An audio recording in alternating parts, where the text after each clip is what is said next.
Hey guys, Sam from Manfa's Makes. How are you all? Welcome back to all my returners, and hi to any newbies. It is so great to have you here. Please do stick around a while, and if you like what you see, give me a thumbie. They are free. So I have not done a crochet catch up in about 3 weeks now, guys. Now I have made the decision that even though I used to do a crochet catch up every Friday at the end of every week to let you know what I managed to get done in that week, my circumstances have changed in a couple of different ways. The first being that you all know my crochet time has become more limited. I am working full-time now, whereas before I was working part-time. There's lots more things that need our time and attention. Now the children are getting older. They have a few more like sports clubs and stuff that they're involved in. They have more of a social life now that they're getting older, that we have to be taxi mum and dad for, little things like that. So I don't get as much crochet time as I once did.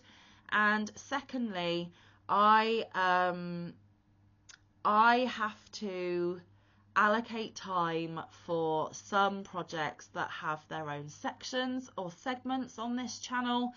So because I have to get work in on those, I don't just concentrate on the projects that I normally would show on a crochet catch up. So I have decided moving forward that I will hop on and do a crochet catch up as and when I can, and also when there is enough to show you. So Fridays will be a day off for Manfa for a little while. Obviously, if I do get more crochet time in, or I do get a lot to show, I may come on a Friday. I'm just not making any promises that I will end up breaking, because I don't like breaking promises to anybody. And I'm just not trying to overstress myself, overpressurize myself, because there are a lot of there's a lot of those pressures and stresses in other areas of my life, and I don't want my crafting or my channel to create more for me. So I hope you understand, but I did feel like I had got enough work done on some things to come on and show you. Now there are no FOs. These are both whips. There are 2 whips that I will feature for you today. But I feel like I have made enough progress on one since the last time you saw it, and also I started something else. So it is a new whip to show you. Like I said, there is lots of other crochet going on, but they each have either their own segment or they are not able to be shown at this time. So shall I get on with what I can show you?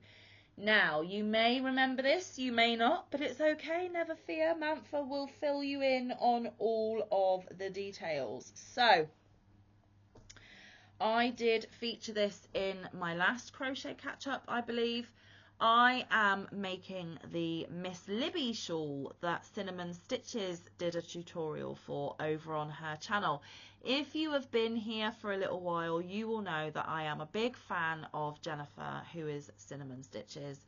And I also made a pledge at the beginning of the year as one of my 24 goals for 2024 that I will always have a Cinnamon Stitches pattern on my hooks. Not only to promote Jennifer's wonderful patterns and tutorials, but also so that I have a genuine reason to always have a Cinnamon Stitches pattern on my hooks, because she has a lot of things on her channel that I want to make. And by creating this goal, this element to my year, it means that I will be able to make a fair few of them. Now, I have already made quite a few of Jennifer's patterns, but this is the current one. Now, Jennifer made this for her son's teacher. That's what she made her shawl, her Miss Libby shawl, and Miss Libby is the teacher in question.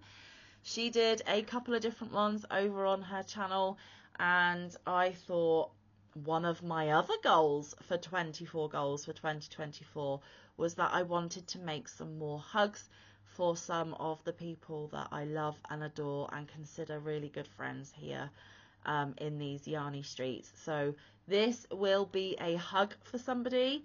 Nobody has guessed who this hug is for yet, and I won't be revealing who it is for, but when it is done I will be sending it to the recipient in mind, and hopefully you may get to see it over at their house. No pressure, they don't have to show it if they don't want to, but if they do, you will know exactly who it went to. So I watched part of the tutorial to begin with to find out what sort of yarns and hooks and stuffs that we were going to be using, which is what I always do.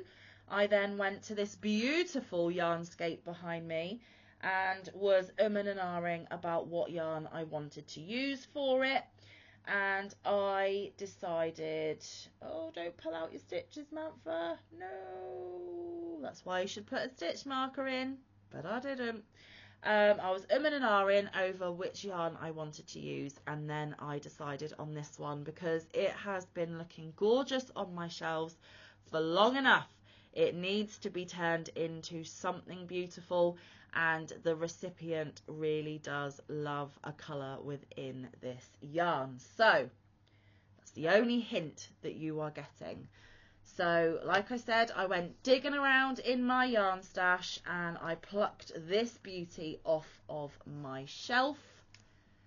I will just take the yarn band off of it for you to know which yarn I am talking about. I did in fact pick this cake of Sultan Deluxe Shine. It is approximately 250 grams or 1,000 meters. Now I will give you the alternatives here as well. So 250 grams or 8.8 ounces, 1,000 meters or 1,093 yards. It is 96% cotton and 4% polyester. They do recommend a 2.5 to 3.5 millimeter knitting needles or a 3.5 to a 4 millimeter crochet hook. This is a fine number 2, so sport weight. You can wash up to 30 degrees Celsius. Do not bleach, do not tumble, do not iron, dry clean using P and lay flat to dry. It is of course made in Turkey because this is a Hobie yarn. It's got the Ecotex standard and it is colour number 8. So that is the details from the yarn band. Now I have got a fair way into this cake already. As you can see here, there are only these gorgeous purpley shades left, and it has completely squashed and flattened. That is how much yarn I have left, guys. The sparkle in this is just to die for. But there were other colours. Now let me see if I can do this without again potentially pulling stitches out. One thing I will say about this cake, now Mike back in the day when he was crocheting, he has used this exact cake. He actually made a hug for Lynette Charm Grammy out of it, and he loved this yarn. He didn't have any problems with yarn bath or tangling or knots. But for me, this cake, just so much yarn bath, so much tangling. I don't know whether it's just a bit of an off cake. I don't know whether it's me maybe being rough handling it. I doubt it, but it could be. But yeah, I have had a fair few little tantrums with this yarn, mainly for yarn bath and tanglage, but I am struggling my way through because it is gorgeous yarn. It is so soft, so squishy. It is going to make a beautiful drapey hug for the person in question. Now, as you can see, we started off with this gorgeous yellow, which then slowly turned into more orangey shades, and the oranges slowly faded into the start of the purples.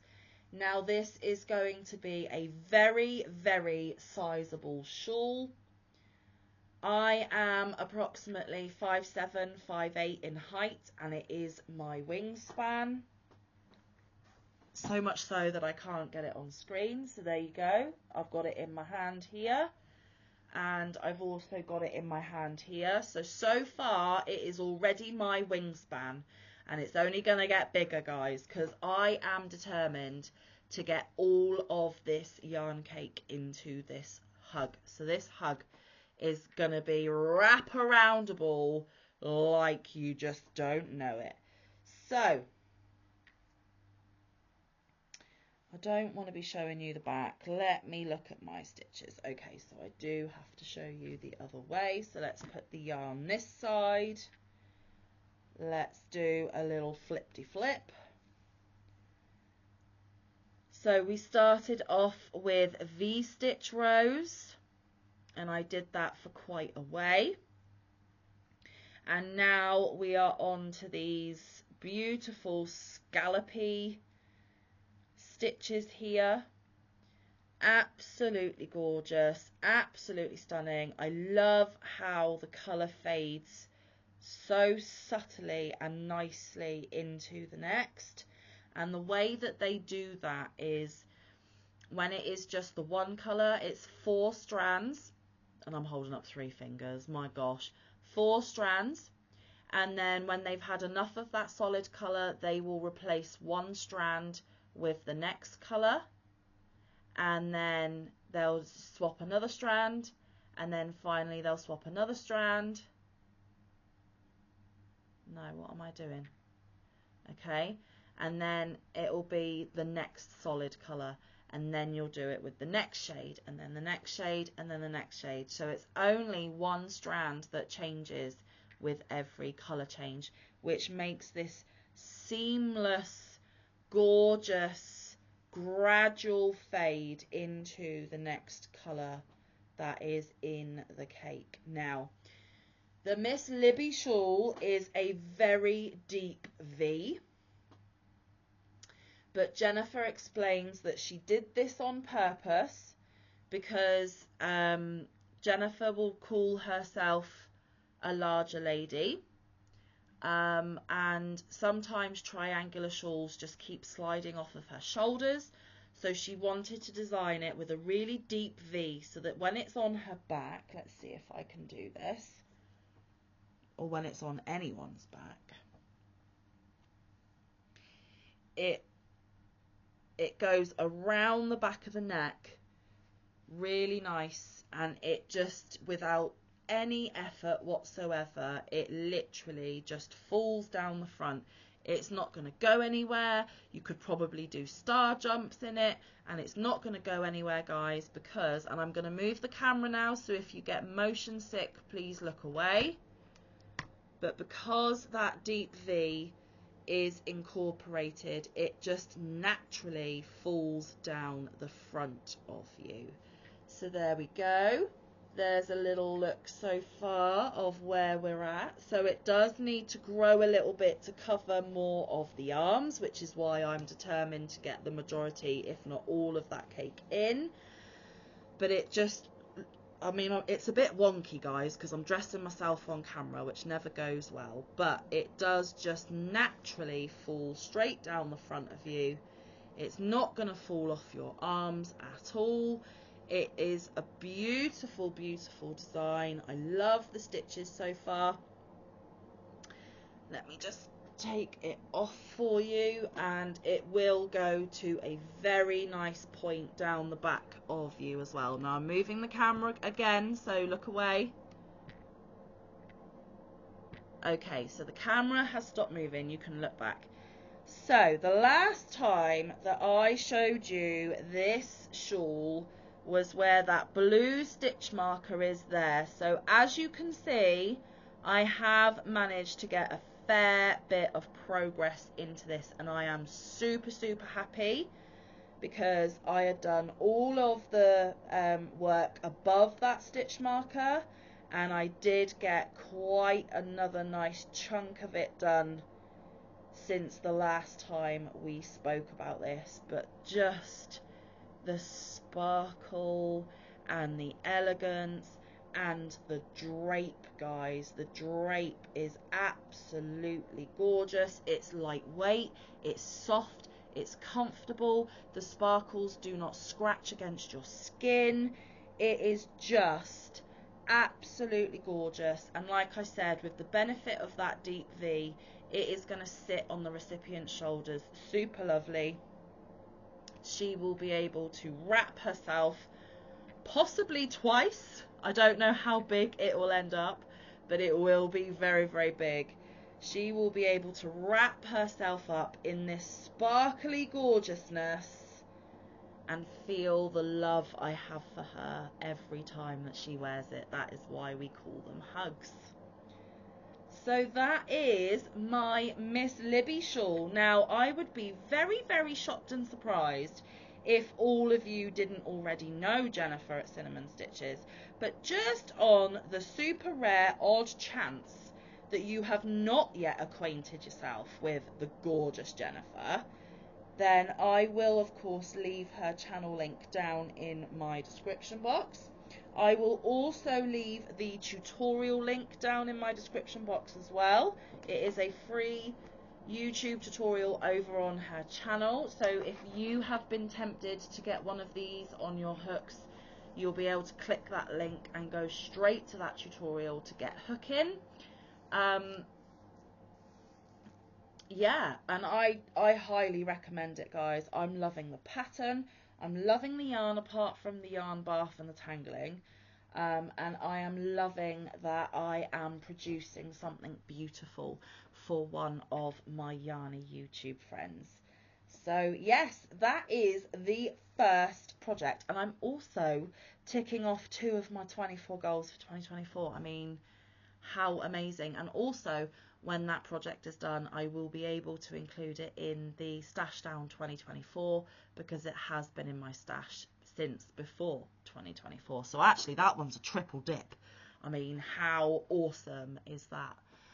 So that is the progress on that first make, and now I only have one more thing to show you, but I do need just a little sip of my tea, so excuse me for 1 minute.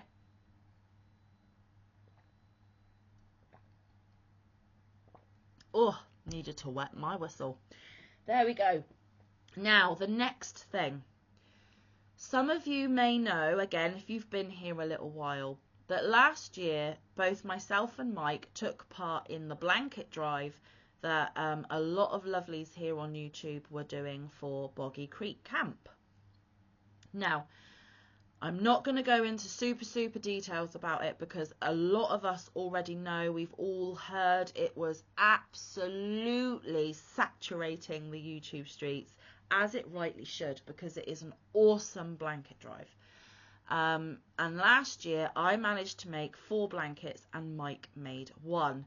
One of my other goals, I think, for 2024 was that I wanted to double the amount of blankets that I sent to Florida to Boggy Creek Camp this year.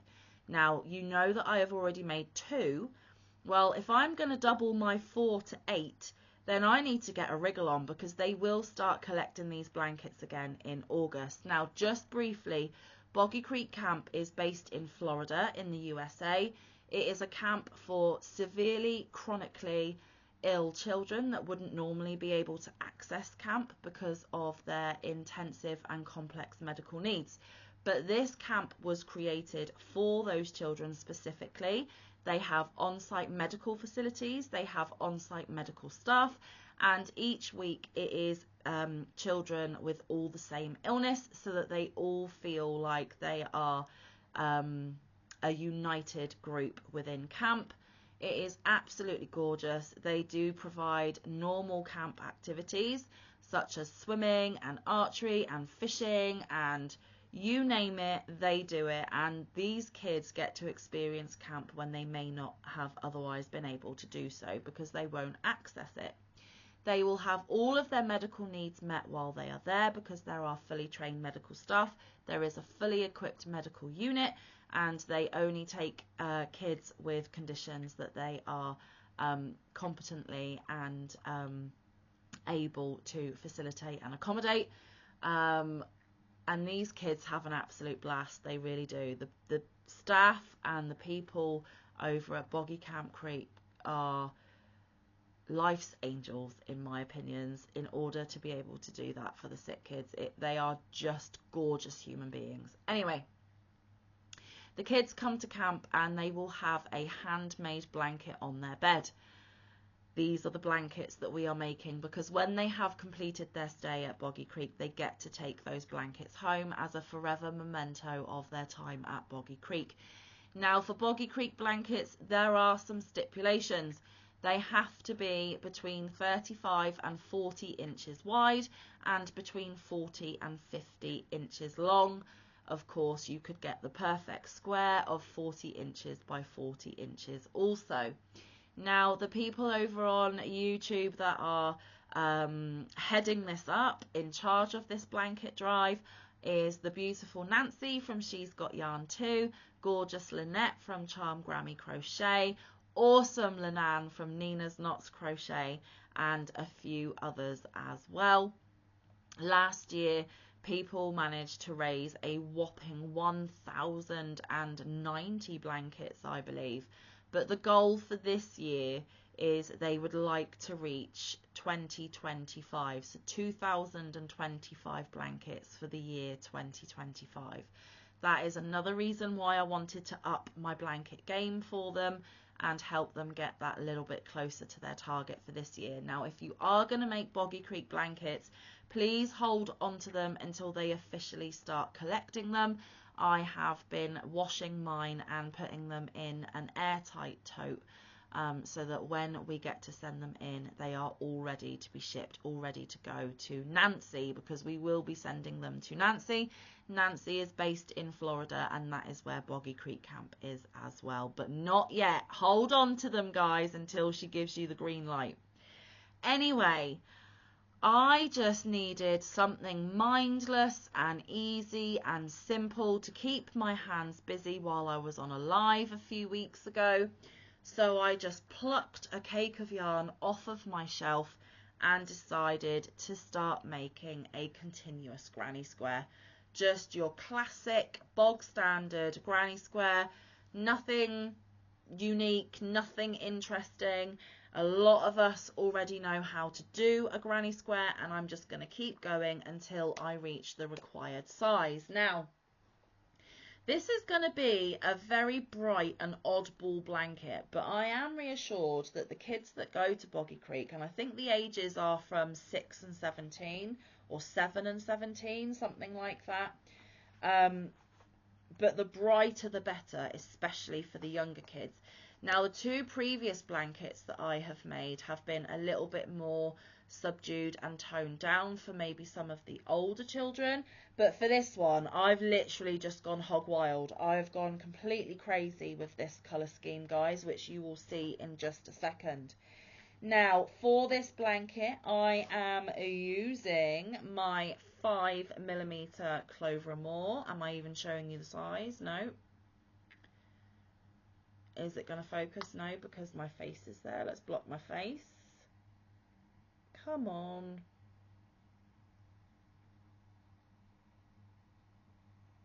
It doesn't want to focus. Trust me, it is my 5mm Clover and More. Now, like I said, I just grabbed a cake of yarn that's been on my beautiful Yarnscape for quite a while and thought it is your turn to be made into something beautiful. So, I grabbed, and I obviously don't have the cake to show you because I've used it all up. The only bit I've got left is this smidgy bit here, so not a lot, and it wasn't enough to go and do another round of my granny square. And it was a Hobie Horizon cake, 100% premium anti-pilling acrylic. 200 grams or 7 ounces, 550 meters or 601 yards. They recommend a 4mm knitting needle or 4mm hook. It is a lightweight 3 or a DK yarn. You can wash up to 30 degrees. You can iron on low, tumble on low, do not bleach. You can dry clean using P but lay flat to dry. Made in Turkey. It's got the Ecotech standard stamp on there. And this was colour number 18. Okay, so that was the first cake, and this tiny little smidgy bit is all I have left from it. So this blanket will be able to be included in my Stash Down 2024 when it is done, because it is yarn from my stash prior to 2024. So if I show you the center of this blanket, you will get an idea of the colors that were in that cake. Really bright, really cheerful. We've got a lime green, a peachy orange, a coral orange, a magenta-y purple. We have dark teal, light teal. It is super bright. Now, my camera is not doing these colours any justice whatsoever. So if I remember, I will take a picture of this and put it on my community tab. So that is the first Hobie cake that I plucked off of my shelf. Now, I held it slightly awkwardly because I then had to think, right, I've used all of that cake. What am I going to put into this blanket now? So I picked another Hobie Horizon cake off of my shelf, and it is like the complete opposite to the central colourway. And I thought, I'm not convinced that I will get the size I need from just those two cakes. So I also grabbed out of my stash this beautiful lemony yellow, and it's another Hobie yarn. It is the Kind Feather. Again, 100% premium acrylic, lightweight 3 or DK. Again, 4mm hooks or 4mm needles. Wash up to 30 degrees, do not bleach, iron on low, do not tumble, dry clean using P, lay flat to dry. And this is colour number 4, made in Turkey. Yep, that's the Kind Feather, and it is this gorgeous lemony yellow. So I put 4 rounds of this lemony yellow in after the bright coloured centre, just to give it a little bit of a solid break, a solid stripe. And I did save a bit because I might do a final border with this, just to get that solid stripe within the blanket to match to the outside of the blanket. So that is probably going to be put on the edge of the blanket to finish it off. And then the second cake, the second Hobie Horizon cake, you are literally going to go, oh, Manfa, that is crazy colour combination. But there is method to my madness, because I do have a couple other Hobie Horizon cakes on my shelf, and I will probably do another blanket exactly the same as this, because I can whip up a granny square quite quickly. I don't have to think about it. It is a project that I will be able to do on my lives while I'm still talking and conversing with people in chat. And the two that I have left on the shelf pair together because of the purples and blues in it. Because this central colour here had some corally peachy tones and some, well no, it was the corally peachy tones, I grabbed this Hobie Horizon for the corally and peachy tones. Now the blues are absolutely completely different, and actually the colour representation for this is not entirely accurate. There is a tiny bit of mauve next to that peach, so that's peach and mauve together. And these blues are like a cornflower blue and a periwinkle blue, like a purpley periwinkle. And then of course you do have this orangey coral here. So the best that I could do was to try and match some of the orangey, peachy, corally tones. So this is a completely different kettle of fish to the colour that's already in there. I've only got a few rounds of this colourway in, but I have managed to get some of it in. So now hopefully I can hold up this blanket in the entirety. If my screen is big enough. So like I said, you have got that crazy bright multicoloured centre. You've then got that yellow stripe and just a few rows of the other Horizon cake here. And there is what the corally orange in that second cake looks like. So this is crazy colourful, crazy beautiful, crazy bright and in your face. And I hope that one of the children at Boggy Creek Camp falls in love with it and claims it for their own. And yeah, this is just a go with the flow, don't colour control, mix and match colours that you would never put together in a million years. And it's just my crazy colourful Boggy Creek blanket, guys. That's just all I can say about it, okay? That is my pure intentions for this. So I just went hog wild and thought I'm going to go for it. So there we go. That is quite a decent bit of progress already on this one. I'm hoping that I can get all of this cake in and maybe a small border with the rest of the kind feather. We shall see. Did Manfa overestimate or underestimate? Should I have just put the second cake in and I didn't actually need this to bolster it out? Who knows? But either way, it is going to be a crazy bright, super colourful blanket for one of the precious kiddos over there at Boggy Creek, and I will be sending it to Nancy later on this year when she asks us to do so. So there we have it, guys. Those are the two projects that I wanted to catch you up on. Obviously, before I bring these back, I will move my stitch marker to where you last saw it, so you can then again see what progress I've added to it. I hope you enjoyed what I had to chat about. I hope I didn't waste your time today. I don't think I did, but you know, it's always a pleasure having you come back time after time. I hope you are enjoying my content. I hope you enjoyed that catch up. It's been about 3 weeks. And I hope you understand my explanation at the beginning of the video as to why they are not going to be regular Friday catch-ups anymore, just for a little bit. If things change, they may come back, but for the moment, I'm taking Fridays off and I will do a catch-up with you as and when I have enough to show you. So there we go.